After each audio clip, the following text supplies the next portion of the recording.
WBRZ News 2 at 6. This is what the residents of White Castle deal with.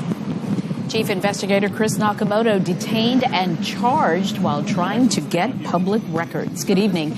Chris has been reporting extensively on the White Castle mayor and how he received a large pay raise. Continuing his coverage, Chris went to White Castle today to obtain a missing part of his public records request. Instead, he left with a criminal charge. This is what the residents of White Castle deal with. Cuffed, charged, denied public records, and told never to come back, all while doing his job. Around 11 a.m., Chief Investigator Chris Nakamoto and photojournalist Joe McCoy arrived at White Castle City Hall to get one missing part of a public records request Chris filed with the city of White Castle Monday. It was a three-part request. Chris wanted copies of an ordinance about Mayor Jamar Williams' salary, an audio recording of Monday's town council meeting, and a copy of his car mileage compensation paid by the city to Mayor Williams.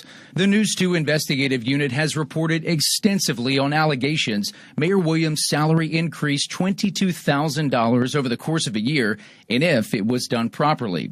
In order to investigate those allegations, Nakamoto must follow the money through a paper trail and interviews with various city leaders.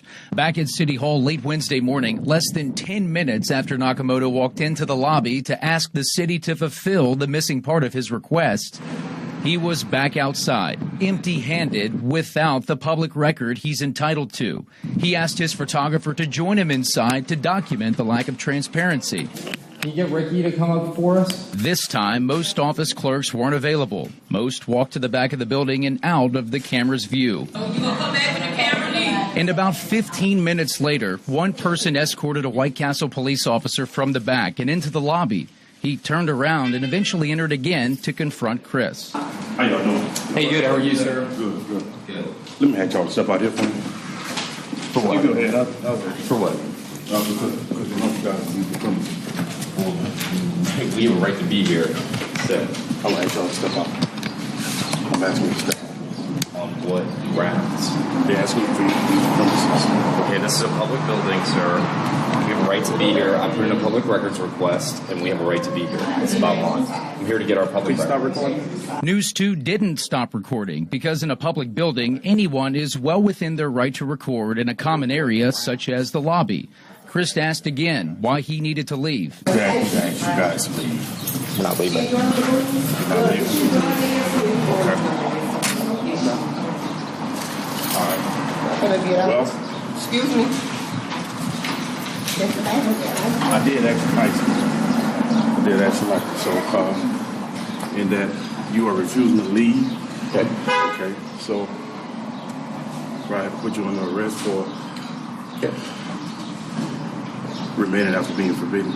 Okay, go ahead. We're in a public building. We're trying to get our public records. Simply ask them to give us our public records. So if you want to arrest me, go ahead. And the officer did. Go ahead, put your hands behind your back.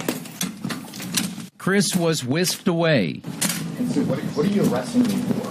Because I actually Next door to the White Castle police station. I actually stay out here. Sir, this is a public building too. Get arrested. Still in cuffs, Chris was escorted inside. Our photographer was denied access, and the door was shut behind them. About an hour later, Chris was released. He received a criminal charge for trespassing in the lobby of a public building while trying to obtain the public records anyone has the right to get. Quite an eventful day, but we must not lose sight of why Chris was there in the first place. Yeah, and he's joining us now with details on what's actually at the heart of the story, Chris. Yeah, what happened inside is something I've never experienced before, and you're going to hear exactly what happened inside that police station in a moment. But first, the mayor has given us a questionable explanation in the past about his salary, and we've continuously tried to get more information. Here's what led us to keep questioning the mayor about what he makes. Questions remain tonight about these documents the WBRZ investigative unit showed you back in January. Even more questions after I was hauled off in handcuffs for following up on a public records request involving the mayor's salary. This was the mayor's explanation 2 months ago outside of a court hearing. Let's talk about your raise. Huh? What ordinance was approved for you to give yourself a raise? We'll talk about that after the case is over. We'll talk about this after the... Can you give us that? Tell us that.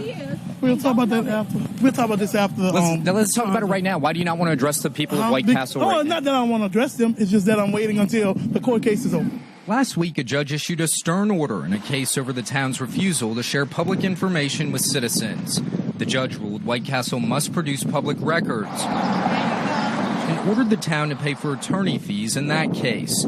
The town clerk in charge of those records, Monica Hamilton, made a mad dash away from our cameras back in January. Check registers obtained by the WBRZ investigative unit show big discrepancies with what Mayor Jamar Williams is earning. In April of last year, he earned about $20 an hour. That's about $40,000.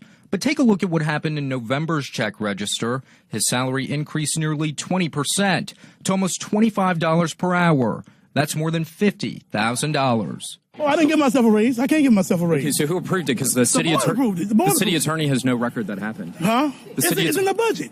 The city attorney has no record that happened. It's in the budget ordinance. It's in the ordinance. She said she had no recollection. Oh, I don't have anything to do with what she said, but it's in the ordinance. But she would have to write the ordinance, right? Huh? That's enough. Now the city attorney is saying she was on maternity leave and wasn't quite aware of what happened while she was out. On Monday night, the town council met to address amending the mayor's salary after questions were raised things may not have been done correctly. We were at City Hall in the lobby today to check on those records. And speaking of those records, 2 of the 3 requests were fulfilled. You were there getting that one request that they had not sent in last night. Whenever you were inside today, what happened whenever we didn't see the cameras rolling the first time you went in? So as you saw, he shut my photographer outside. Joe McCoy, I work with him almost every day. He shut him outside. He escorts me into this interrogation room, starts asking me questions about what happened. Then he read me my rights, gets on the phone with someone and said, I just arrested the newsman. And so what happened next was, I guess someone asked him on the phone, who was it? He didn't know. But then the secretary who was back there in the police department said, that's Chris Nakamoto. 2 quick questions for you. Who do you think called the cops, number one? And have you heard from the mayor today? We don't know who called the cops while we were in there. And no, we have not heard from the mayor. We had asked him for an interview. We also had asked through the city attorney whether or not she could get in touch with him so that we could talk to him about this. Never heard anything. Unbelievable. Chris, we'll have much more coming up tonight at 10. And speaking of 10, we watched the raw video of the exchange with an attorney. He'll share with you what your rights are when you are pushed around by powerful people like Chris was today. That's tonight on News 2 at 10. Chris, thank you. WBRZ Director of News Lee Polachek says WBRZ stands by Chief Investigator Chris Nakamoto. This is first and foremost. The public expects this news organization to ask tough questions and hold the powerful accountable. Our reporters are not going to be intimidated by public officials when we are getting you answers. Station management is looking into all legal remedies.